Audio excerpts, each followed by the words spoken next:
welcome to this edition of Northwest Newsweek. Drinking water issues have prompted an evacuation at the Neskantaga First Nation.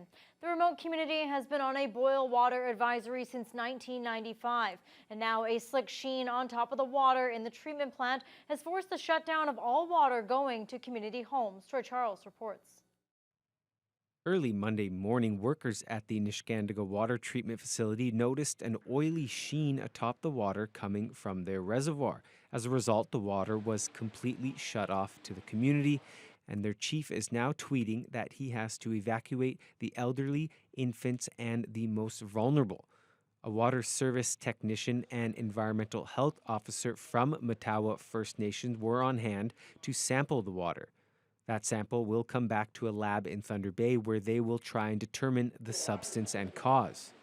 A plane landed here in Neskantaga with about 8,000 pounds of bottled water on board, which will be delivered out to residents. In the meantime, Chief Chris Muniz is not pleased to hear that the sample of the film on top of the water could take about 10 days to process. We understand that the samples are going to be sent down south, and it would take about 10 days to get the results back. So in the meantime, we don't know what we're going to do. We don't know what's going to happen.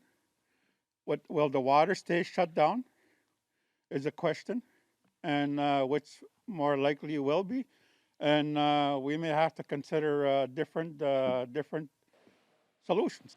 Evacuation due to water issues is nothing new for Neskantaga. Last fall, the facility's water pump failed, causing hundreds of residents to be temporarily flown to Thunder Bay. Muniz says Band-Aid fixes to the facility have been going on for years, with the most recent work being stalled due to COVID-19. Well, it would appear to be like a very slight sheen on top of the water. Could be from anywhere right now. We don't really want to speculate. The Trudeau Liberals have committed to end all boil water advisories on reserves by March 2021. They recently acknowledged it may not reach that target, citing COVID-19 delays. Muniz says the water won't be turned back on until the test results are returned. Very dehumanizing to us, the way that what we're going through. Water is basic human right. How come we can't have it? Are we expected to live like this for another 25 years? Troy Charles, TBT News. And the evacuation of Neskantaga is complete, with flights over the past few days bringing 233 community members to Thunder Bay. And now the focus shifts to fixing the water supply issues that also forced the community to declare a public health emergency. In addition to covering the cost of the evacuation, Federal Indigenous Services Minister Mark Miller says the government is moving quickly to solve the issues so that they can begin the process of repatriation. Neskantaga has been under a boil water advisory for 25 years, and Miller says the time where this should have been fixed has long since passed. I don't think there's anyone alive that could give them a proper explanation for why it's been a quarter century that they've been on a long-term water advisory. It's a disgrace. The federal government invested in the aggregate about $16.5 million in a new plant that is pretty much ready to go. There is a distribution system, obviously, that is still not working and leaking, and that we're moving to repair, as well as a connected wastewater problem. Principally in and around capacity that we have teams on the ground to address. First Nation leaders, along with Chief Chris Muniz, have released a list of 7 demands. They say that once those demands are met, the process of returning to the community can begin. And the feeling in Neskantaga is that they're fed up with the living conditions and they're willing to stay in Thunder Bay as long as they need to. Would somebody else in this community, in Thunder Bay, put up with this? Westford residents, would they put up with this? Would residents at East End put up with this? We're tired of it. We're not going to put up with this anymore. If I have to keep my community people here, if they want to stay here and not go back, and if I have to keep my community here on my own dime and run into third party, I will.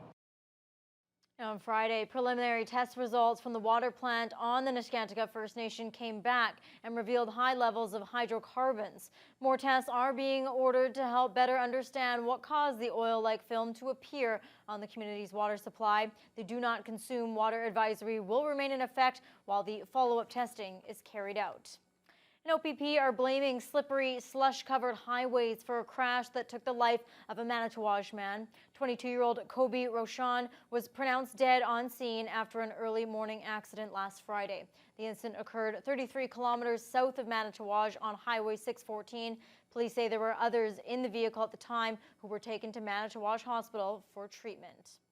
And it's being dubbed as the biggest capital project in decades as ground was broken Thursday in Atikokan. Aspen Court is a 38-room seniors living complex that will allow older adults the option of downsizing without having to move to Thunder Bay or Fort Frances. Adam Riley was in the community Thursday for the ceremony. We've been really working on getting a seniors complex for the seniors of Atikokan for many, many years, and finally it's happening. Atikokan Mayor Dennis Brown couldn't help but get a little emotional at the groundbreaking of a project that for him culminates a decade's worth of advocacy and planning. Aspen Court is a $14 million 38-room seniors complex that will also feature common areas and an office for therapists and stylists to provide services to residents.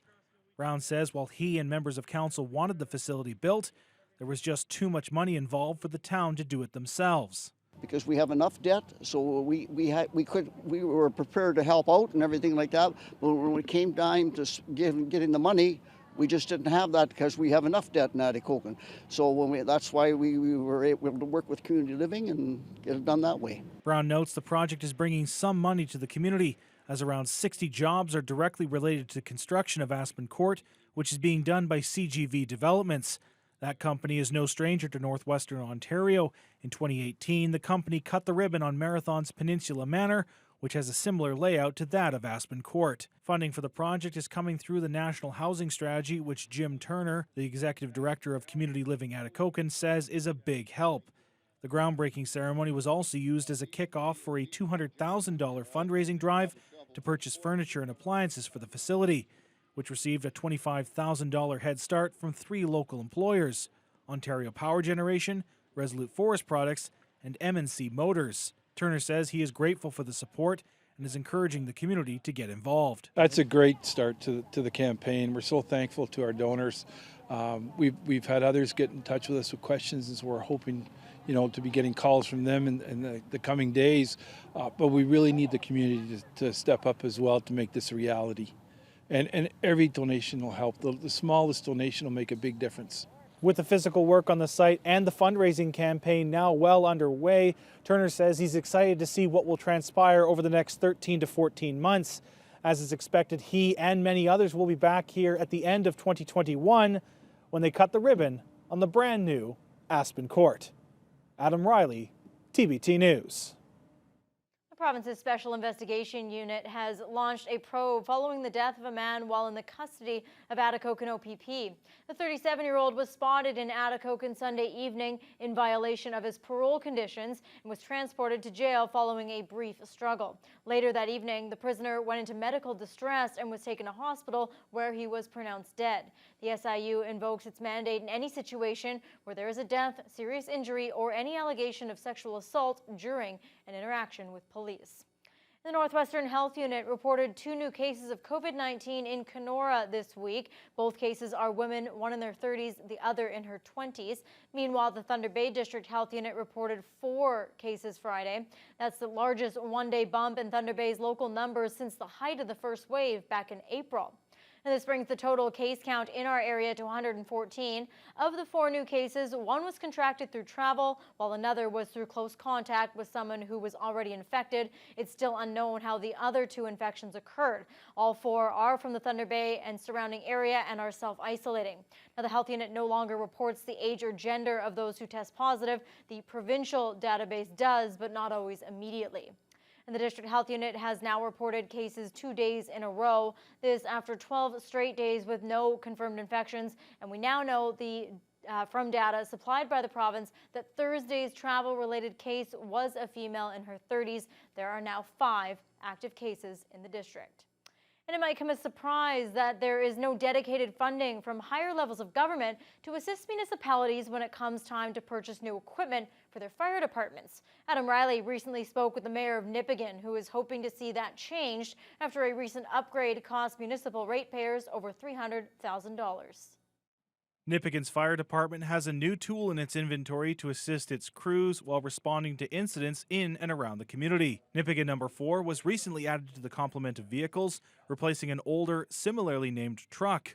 Mayor Richard Harvey says it is important for fire departments to rotate its vehicles for many reasons, but one reason in particular sticks out for him. Even though some of this equipment may not get used a lot in a small town, it ages, and it is really, really important to have, as up to date as possible, and make sure we have the appropriate equipment for the needs that we have. And that becomes a really important part of it, is making sure we have the appropriate equipment. Harvey says a committee made up of members of town staff, council, and some of the 15 volunteer firefighters collaborated on what the new truck needed and compared it to what they often respond to. Nipigon is primarily made up of residential properties and has a railway that carries dangerous goods that runs through it. But quite often, firefighters are required to respond to incidents on the highway. Harvey says the price tag for the new truck was around $340,000, a number he's okay with the town spending, but he hopes one day higher levels of government can help with some of the cost burdens as vehicle fleets age in smaller communities across the province. The large communities, they have more resources that they're able to bring in to fund this type of stuff. For small communities, it becomes a real difficulty because there just aren't programs that are geared towards and aimed towards firefighting equipment. As a matter of fact, most of our funding opportunities, the equipment we need for the fire hall would not be eligible. Harvey has advocated on the matter in the past with ministers and plans to continue to do so, as he believes the recognition of dedicated funding would benefit volunteer firefighters from an equipment and morale perspective. People who are volunteering their time to help protect the citizens of our community, and we need to have that recognition of the need for funding to make that possible. Adam Riley, TBT News. Mattawa Nonprofit Housing Corporation is celebrating the opening of 8 new rent-geared-to-income housing units in Thunder Bay. The 2 fourplex apartments are a result of continued collaboration with the District Social Services Board, along with other nonprofit housing funders. Avery McCrae has details. Here's to a new beginning. It was an exciting day for all parties involved, with the Mattawa Nonprofit Housing Corporation opening 8 new one-bedroom units. In partnership with the Thunder Bay DSAB, the residents are designed for families with lower income, with the rent geared to the income of a family in order to ensure they still have funds for groceries and other necessities. Robinson Mashaki is the president of the Mattawa Nonprofit Housing and knows these units will go a long way in changing the lives for families who may have never had a unit so nice. We experience homelessness almost on a daily basis, as with First Nations people, Métis, or people who are struggling to, as they relocate to the city, whether if they want to seek employment or health needs or education. There's always going to be a struggle. To be able to move into an affordable environment where the rent is geared to their income rather than having to pay full market rent, we believe will make a big difference. The housing units are located in the Castle Green area on Thunder Bay's north side. The quiet neighborhood is full of multiplex apartments, and Bradicka says it will be a great fit for the new tenants. This is a great fit, and like I remarked when I first came on site as well, and familiar with the Castle Green and Superior View co-op sites, but the fact that there are still so many trees in the area, I think is a really nice touch as well. It's remarkable. Just words cannot express how happy I am to see that this is a reality, especially living, especially within this area, this Castle Green area. All 8 families are expected to be moved in by month's end. Those interested in the rent geared to income housing can apply through DSAB to be placed on a wait list. The average time for applying to an offer on a unit is about 9.5 months. Avery McCrae, TBT News.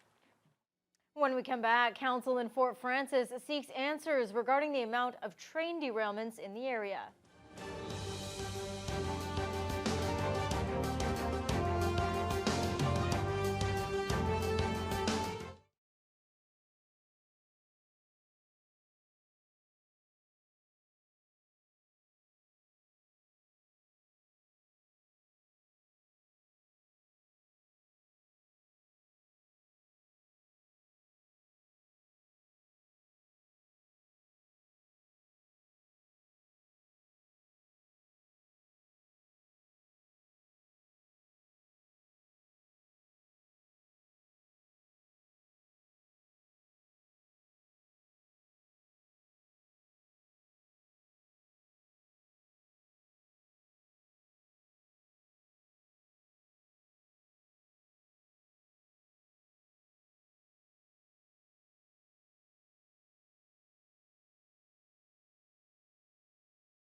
Council in Fort Francis was able to meet virtually earlier this month with representatives of CN Rail for a presentation on the company's safety, operations, and incident response. This was spurred following a derailment near Emo in February, which caused a spill of several oil tanker cars and forced the evacuation of the immediate area. Adam Riley has details. It's been 8 months since a derailment near Emo saw 30 tanker cars spill their cargo, prompting an 800-meter evacuation zone and more questions from the public and municipal leaders on railway safety. Earlier this month, members of Fort Francis Council had their chance to get some answers. However, this is how things went when officials with CN were pressed on local numbers. You cited sort of the nationwide capital expenditure number. Can you give us any scope of what that looks like in our district and sort of the rail segments we're talking about? I'm not able to provide that. I am able to get that information, but I don't have that at my fingertips. Since 2009, there have been 7 derailments on a 40-kilometer stretch of track between Chapel and Fort Francis. Judson says CN's presentation was delivered as more of a sales pitch than a response to council's request, and as a result, was let down by the presentation. I mean, I can read the CN brochures for myself to know how big the company is and what their budget looks like. But when the resolution we adopted was specifically about our communities, I had hoped to see some information about what those investments look like here. Questions were also raised regarding railway taxation. Judson says Ontario municipalities that have rail lines that run through them are only compensated at a rate of $110 per acre, as opposed to other provinces that run a ton per mile rate. And while CN was unable to directly answer those questions during the presentation, Judson remains optimistic going forward. Well, the train has left the station on people's advocacy around the taxation issue, which is a provincial regulatory matter. I think that governments are looking for ways to give municipalities more resources, especially in light of the new costs that we are taking on. Adam Riley, TBT News. Hunting season is in full swing, and while COVID-19 has been front and center, the enforcement branch of the Ministry of Natural Resources and Forestry want to remind hunters to be safe while hunting. Conservation officers are out in full force making sure rules are being followed. That means wearing the required amount of hunter orange, not shooting along or across roadways, and keeping firearms unloaded while in a vehicle. Sergeant Davis Vbeck has been a conservation officer for the last 8 years and says sadly hunting violations have been on the rise, especially here in the Northwest. He adds that violators have actually been local hunters, not visitors from outside of province or the U.S. And the ministry has updated the penalties in an effort to discourage the violators from doing these types of violations. So for found committing offenses on the lower scale, you're looking at tickets in the $500 to $600 range. And then for more significant violations, such as shooting an animal down a roadway, you're looking at fines into the thousands of dollars, as well as hunting suspensions. And there are also the requirement, if convicted of careless hunting, to retake the Ontario Hunter Education Program. Vbeck is also reminding hunters to self-report if they misidentify game, which has been a big concern among COs and conservation groups in the Northwest. COVID-19 has been an ongoing concern for many in the school system. This week, the Ogechita of Grand Council Treaty 3, Francis Kavanagh, released a video reaching out to the students from their communities. Many of those students leave their reserves and travel to nearby municipalities to attend school. In the video, Kavanagh speaks to reassure kids about some of the procedures and policies that have been created. Many communities have been working on alternative school plans, so your school year may be very different this year. Some of you may be staying at home, some of you may be attending school in your community for the first time. Even those of you going back to public school will see a lot of changes in your daily routines. I want you to know that many people have been involved in making sure you are safe as you go back to school. I have been very impressed with how many young people are taking the pandemic seriously and easily adjusting to this new reality. I ask you to listen to your teachers and other school staff when it comes to new rules at school. If you will follow the rules, we can make sure no one gets sick and we can all go back to normal very soon. I know that as young people, you are very resilient and are often better than adults in adapting to new issues we face. I know you kids will do just fine and will be a good example for us adults to follow. Coming Coming up after the break, details from the health unit on how to make Halloween COVID safe.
Trick-or-treating may look different this year around Thunder Bay, but officials at the district health unit say there's no reason to cancel it.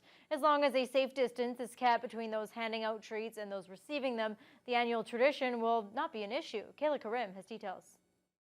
As fans of Halloween prepare for modified festivities this year, officials at the district health unit say unlike in Ontario's COVID hotspots, trick-or-treating does not have to stop here. Celebrating in large groups is prohibited as per the law, but if standard COVID-19 precautions are followed by each individual on the night of Halloween, such as wearing a mask and social distancing, Medical Officer of Health Dr. Jeanette DeMille says she is not concerned about an outbreak. So I think it's very unlikely, really very, very unlikely to get an outbreak related to trick-or-treating. And of course we have low rates here, so that even further lowers the risk. Honestly, going up somebody's doorstep and receiving treats, an interaction that may take 30 seconds at most when people are wearing a mask is not enough to transmit the virus. Dr. DeMille says she is more concerned about indoor events involving older Halloween lovers. Dress-up parties at local bars and other locations is a long-time tradition in the Thunder Bay area, especially when the day falls on a weekend. DeMille is encouraging those who want to participate in Halloween parties to do so outside so that the virus is less likely to spread. You know, our messaging around what we would call social gatherings is to be very mindful of any sort of gathering, especially if it's outside your household. And even there are limits around what can be done indoors in somebody's private home, you know, restricting the number of people to 10 or less. As for offering candy to trick-or-treaters, DeMille says one way to limit physical interaction is to leave a table outside. She also encourages families to stay within their neighborhoods for those that tend to go outside of it for trick-or-treating. Kayla Karim, TBT News. OPP in the Rainy River District are investigating a suspicious fire that took place earlier this month. On October 9th, officers responded to the report of a camper that had burned to the ground on Charles Road in an unorganized township. The cause of the fire remains ongoing, and police are asking anyone with information to come forward. And that's all for this week of Northwest Newsweek. Thanks for watching. We'll see you next time.